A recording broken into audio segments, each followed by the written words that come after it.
Assalamualaikum warahmatullahi wabarakatuh. Balik lagi di channel ini. Dan di video kali ini aku mau unboxing lagi HP limbah Jepang dengan harga yang murah tapi kualitasnya itu sangat mewah. Di sini paketnya udah datang, bentukannya seperti ini, seperti bed tenis meja. Ini unik sekali.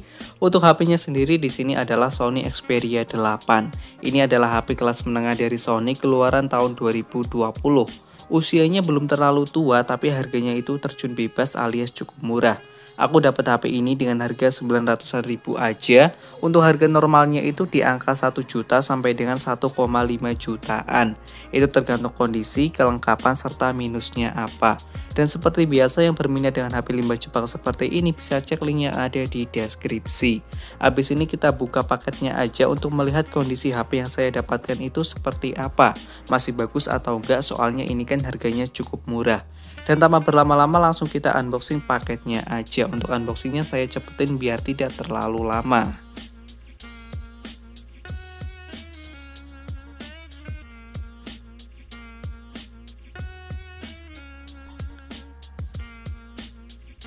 Nah guys, ini adalah penampakan dari HP-nya. Seperti aku bilang di awal, HP ini itu murah tapi sangat mewah. Ini aura mewahnya itu udah terlihat dan terasa. Tapi yang pertama kita lihat adalah dari kondisi fisiknya. Kita cek dulu kondisi fisik dari HP ini masih bagus atau enggak. Kita lihat dari bagian sini kelihatan sangat oke, dari samping ke samping. Ini masih sangat oke, begitupun dengan bagian belakangnya. Nggak ada lecet, nggak ada dan yang saya lihat ini masih bagus banget. Ini seperti HP baru malahan. Untuk saya taksir di sini kisaran 95% untuk kemulusannya. Framenya terbuat dari plastik tapi ini finishingnya sangat oke. Sedangkan backdoornya di sini terbuat dari kaca. Perlindungannya itu pakai Corning Gorilla Glass 6. Ukurannya ini tergolong cukup kecil seperti Sony Xperia 5. Menurut saya ini sangat oke karena pas di tangan. Bezel atasnya itu tebal, sedangkan bezel bawahnya itu cukup tipis. Ini nggak proporsional sama sekali. Tapi untuk desain dari HP ini, kalau kalian lihat dari bagian belakangnya, di sini itu kelihatan sangat premium. Oh iya, untuk tombol power dari HP ini itu menyatu dengan fingerprint. Ini seperti Sony Xperia XZ Premium ke bawah. Namun sayangnya di sini nggak ada tombol shutter kamera seperti di Sony Xperia XZ3 yang saya punya. Di sini itu ada tombol shutter kameranya, tapi di Sony Xperia 8 nggak ada. Mungkin tombol ini hanya untuk seri flagship, jadi di HP ini nggak dikasih. Setelah ini kita hidupin dan kemudian kita setting-setting sebentar. Nah ini dia, HP-nya udah selesai aku hidupin dan setting-setting. Untuk tampilan awalnya seperti ini, mirip banget dengan Sony Xperia pada umumnya. UI-nya ini mirip banget dengan stok Android, bisa kalian lihat modelannya seperti ini, cukup kelihatan simple. Di sebelah sini ada menu Google Berita.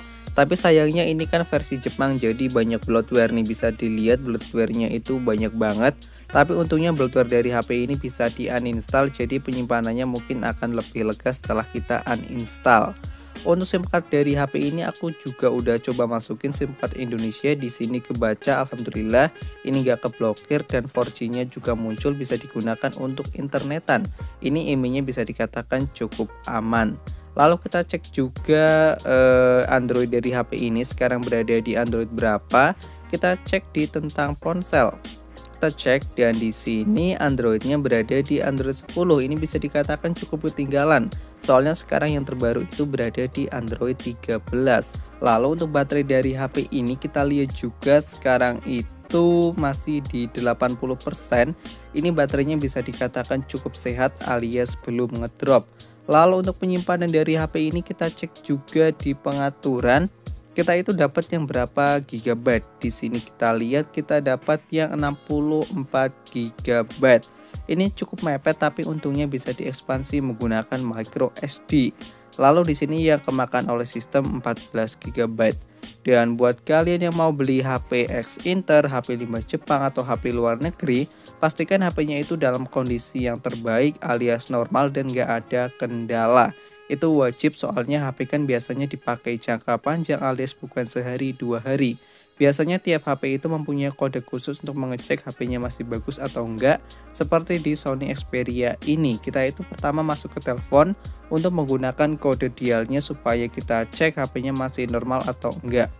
Kode dialnya itu seperti ini, bintang pagar, 7378423 pagar bintang.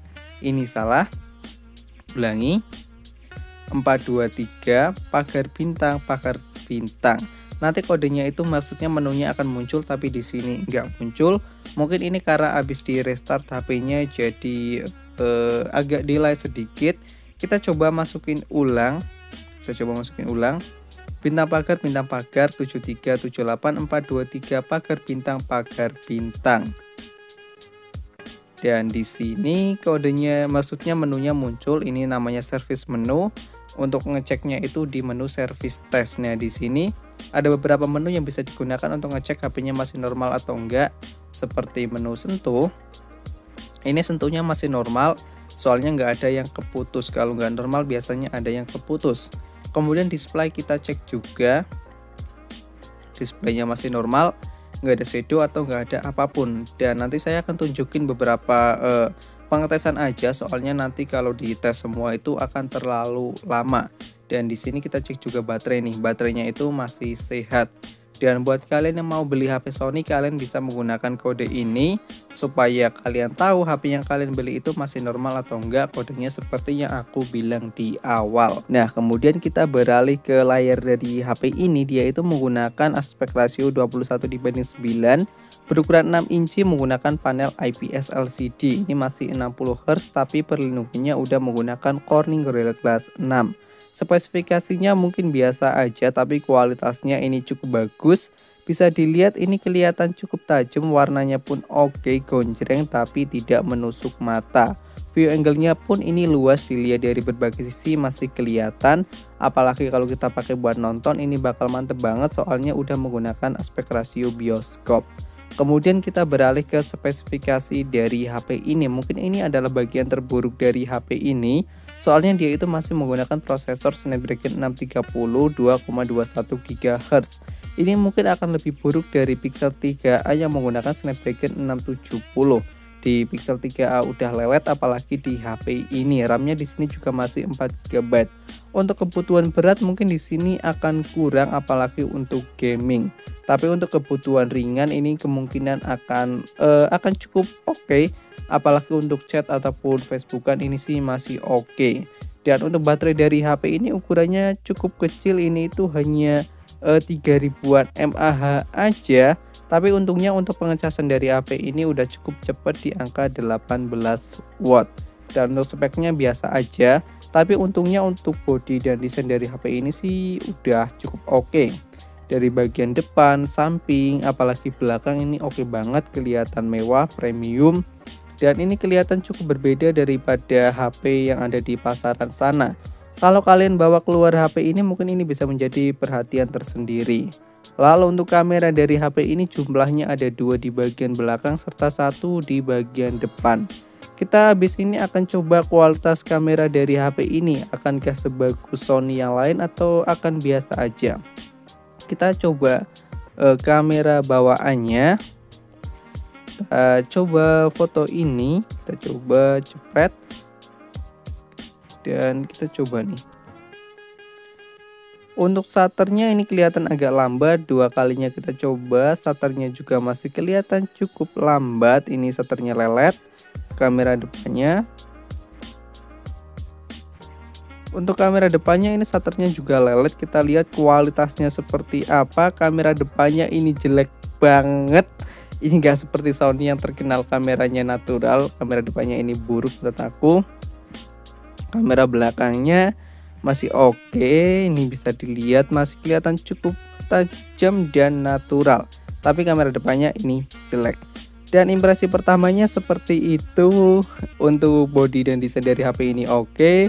Lalu untuk speknya biasa aja, kamera depannya kurang oke. Tapi untuk desain ini sangat mewah, sangat premium, bisa menjadi daya tarik tersendiri di tongkrongan ataupun di mana aja. Pada intinya untuk desain dari HP ini sangat oke dan kelihatan sangat mewah serta premium. Mungkin sekian aja dari saya. Apabila ada kesalahan saya mohon maaf. Terima kasih. Wassalamualaikum warahmatullahi wabarakatuh.